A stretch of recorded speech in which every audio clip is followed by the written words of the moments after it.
पहलगाममध्ये निष्पाप पर्यटकांवर पाकिस्तानी अतिरेक्यांनी केलेल्या हल्ल्याचं प्रत्युत्तर म्हणून भारतानं ऑपरेशन सिंदूर राबवलं। पण ऑपरेशन सिंदूर थांबवण्यात आल्याची घोषणा अमेरिकेच्या राष्ट्राध्यक्षांनी केली आणि पंतप्रधान मोदींवर टीका होऊ लागली।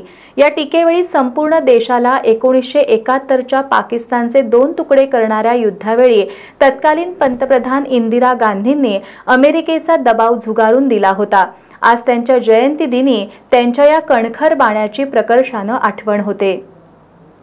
भारताचे पंतप्रधान देश सुरक्षित हातों में है असं छाती ठोकपणे सांगत असले तरी अलीकडच्या काळातील पहलगाम पासून दिल्लीतील लाल किल्ला परिसरातील बॉम्बस्फोटापर्यंत पाकिस्तानी पुरस्कृत दहशतवादाकडून देशात अस्वस्थता निर्माण करण्याचा जो प्रयत्न होतोय तो रोखण्यासाठी प्रयत्न का होत नाहीत असा प्रश्न उरतोच। पहलगाम हल्ल्याचा बदला म्हणून भारतानं पाक पुरस्कृत दहशतवादी अड्डे उद्ध्वस्त करणारं ऑपरेशन सिंदूर राबवलं।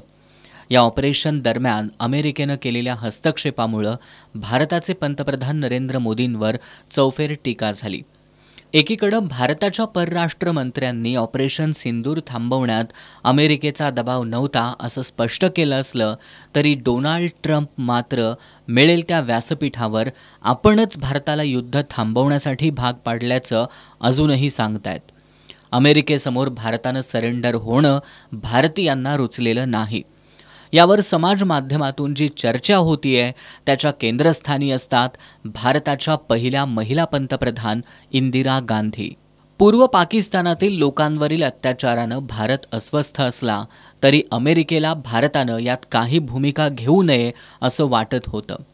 यावर भारताच्या तत्कालीन पंतप्रधान इंदिरा गांधी हा मुद्दा आंतरराष्ट्रीय पातळीवर घेऊन जाण्यासाठी अमेरिकेला गेल्या होत्या। त्यांनी त्यावेळचे अमेरिकेचे तत्कालीन राष्ट्राध्यक्ष रिचर्ड निक्सन यांची भेट घेण्याचा प्रयत्न केला, पण निक्सन यांनी त्यांना फार सन्मानाची वागणूक दिली नाही। इंदिरा गांधींनी भारत अमेरिकेला मित्र समजतो, बॉस नाही, आम्ही परिस्थिती हाताळण्यात सक्षम आहोत अशा शब्दात निक्सन यांना सुनावलं। त्यानंतर भारत पाकिस्तान युद्धात अमेरिकी राष्ट्राध्यक्ष रिचर्ड निक्सन यांनी भारतावर दबाव वाढवला।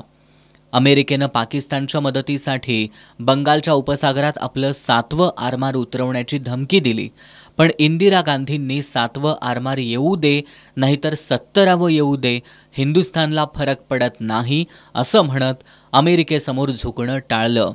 इंदिरा गांधींच्या या भूमिकेनंतर अमेरिकेनं 7वं आरमार पाठवण्यापूर्वीच पाकिस्तानी सैनिकांनी शरणागती पत्करली आणि भारतानं पाकिस्तानचे 2 तुकडे करत बांगलादेशची निर्मिती केली। इंदिरा गांधी यांच्या कणखरपणाची आता ऑपरेशन सिंदूर दरम्यान भारताचे आत्ताचे पंतप्रधान नरेंद्र मोदींनी घेतलेल्या भूमिकेशी तुलना होतीये।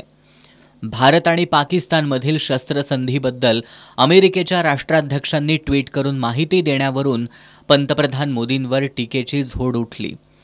ट्रम्प वारंवार या शस्त्रसंधीचा उल्लेख करतात, त्यावर खुलासा करताना भारताच्या परराष्ट्र विभागाची धांदल उडताना दिसतीये।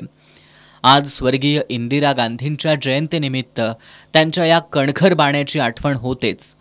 अमेरिकेला झुकवणाऱ्या इंदिरा गांधी यांच्या या बाण्यामुळेच भारताचे माजी पंतप्रधान स्वर्गीय अटल बिहारी वाजपेयी यांनी त्यांचा दुर्गा असा उल्लेख केला होता।